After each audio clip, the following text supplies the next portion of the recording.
आज आहे गणपतीचा तिसरा दिवस आणि रोजच्याप्रमाणे ब्लॉगची सुरुवात मी रांगोळी काढण्यापासूनच करणार आहे।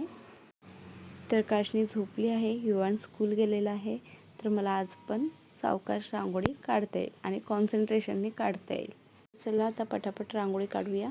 मी व्हिडिओची स्पीड वाढवून तुम्हाला पूर्ण रांगोळी दाखवते। सुरुवातीला तुम्हाला कळणारच नाही मी काय करते आहे, पण रांगोळी कंप्लीट झाल्यानंतर बघा खूप सुंदर रांगोळी झाली आहे।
मी तुम्हाला आधी फोटो दाखवला होता की मी कोणती रांगोळी काढणार आहे। सेम त्या रांगोळीसारखा कलर येतच नव्हता माझ्या रांगोळीत, जेव्हा की माझ्याकडे निऑन ग्रीन पण होता, ग्रीन पण होता आणि बॉटल ग्रीन पण होता, पण तरी तो सेम कलर येतच नव्हता। त्यानंतर मी काय केलं, हातात दोन कलर मिक्स केले, एक ग्रीन कलर आणि एक बॉटल ग्रीन कलर, आणि दोन कलर मिक्स केल्यानंतर जो मी तुम्हाला सुरुवातीला फोटो दाखवला होता की मी आज रांगोळी काढणार आहे म्हणून, सेम तोच कलर आलेला। बघा रांगोळी काढून झाली आहे। आजही मी श्री गणेशजीचीच रांगोळी काढली आहे। तर आता बघा रांगोळीमधले माझे बाप्पा किती सुंदर दिसते आहे। रांगोळी होताच आता मी लागली डुगूच्या फॅन्सी ड्रेस कॉम्पिटिशनच्या तयारीला। उद्या डुगूच्या स्कूलमध्ये फॅन्सी ड्रेस कॉम्पिटिशन आहे।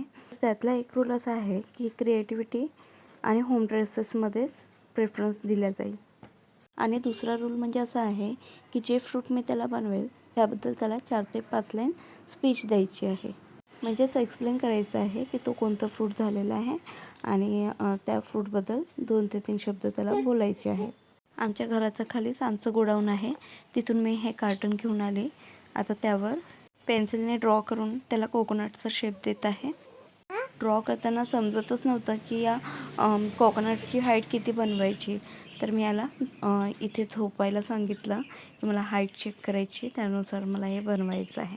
तर ॲटलिस्ट नीपर्यंत येईल एवढी हाईट याची बनवायची होती मला, पण जेव्हा कार्टन कट करायची वेळ आली तेव्हा सीझर दिसतच नव्हती। खूप शोधली पण दिसलीच नाही। तर आज मोदक बनवण्यासाठी ब्लिंकिटच्या कार्टमध्ये काही सामान मी ॲड केलं होतं, तर मला आठवलं की ते सामान मागवायचंच आहे, तर चला यामध्ये आपण सीझर पण ॲड करून तेही मागवून घ्यायचं। ब्लिंकिटचं सर्विस इतकं छान आहे ना की 8 ते 10 मिनिटातच एवढं सामान येऊन गेलेलं आहे। आज तर मी म्हणजे मोदक बनवायसाठी ना खूप काही मागवलेलं आहे, आणि याचं प्रोजेक्ट बनवायचं होतं त्यासाठी मी सीझर मागवलेली आहे आणि अगदी वेळेवर मागितलं। तुम्ही बघितलं मी हे कार्टन्स कट करत होते आणि हे कट करायला मला सीझर दिसतच नव्हतं, तर मग मी ते, आणि आजचे मोदक बनवण्यासाठी मी फूड कलर मागवलेला आहे। तर चला तर सीझर आलीच आहे, तर पटापट आपण आपल्या कामाला लागूया। जेव्हा मी कार्टनला कोकोनटच्या शेपमध्ये कट करत होती तेव्हा डुगूला खूप असं वाटलं की मम्मा हे बनेल का, बरोबर तसंच बनेल का, खूप मोठं होईल, मी कसं पकडेल एवढं मोठं, असं असं वगैरे खूप बोलला। पण जे मी शेप देते आहे त्यापेक्षा थोडं छोटंच बनवलं, कारण नंतर मी त्याला रिशेप दिलेला आहे। बघा आता कार्टन कोकोनटच्या शेपमध्ये कट झालेलं आहे। आता याला एक लेस लावून घेते, कारण याला जे प्रश्न पडलं होतं की मी एवढं मोठं कसं पकडेल वगैरे, तर याला पकडायची गरजच पडणार नाही. ही लेस मी याच्या कमरेला बांधली की याचं कोकोनट याच्या फ्रंट साईडला सेट राहील. आता कोकोनटचे साल चिपकवण्याआधी मी त्याच्या नेक साईडला व्हाईट कलरचा वॉटर कलर लावलेला आहे. सध्या मी सिंगल कोट लावून घेते आहे, कारण नारळाचे साल लावल्यानंतर ते कलर व्यवस्थित करता येणार नाही, त्यामुळे आधीच करून घेतले. नारळाचे साल चिपकवण्यासाठी मी एक ग्लूगन मागवली होती ॲमेझॉनवरून. तर माझं हे ग्लूगन आजच आलेलं आहे. मी याला फास्ट डिलिव्हरीमध्ये मागवलं होतं, म्हणजे जे नेक्स्ट डे मिळतात त्यामध्ये. तर मी हे कालच ऑर्डर केलं आणि आज लगेच येऊनही गेलं. तर चला आता आपण याचं अनबॉक्सिंग करूया. अनबॉक्सिंग केल्यानंतर यामध्ये बघितलं तर ग्लू स्टिक हे मला 10 पीसेस मिळाले आहे आणि एक गन आहे, पण साईजमध्ये थोडी छोटी आहे. पण हे खूप काही कॉस्टली नाही, त्यानुसार याचं साईज वगैरे सगळं व्यवस्थित आहे. मला ही गन फक्त 170ला पडली आहे आणि त्याचबरोबर 10 पीसेस स्टिक पण मिळाली आहे. ही ग्लू गन आधी कधी मी वापरली नाही, त्यामुळे मला कसं वापरायचं हे माहिती पण नाही. तर चला आता आपण बघूया याचं रिझल्ट काय मिळतं आपल्याला.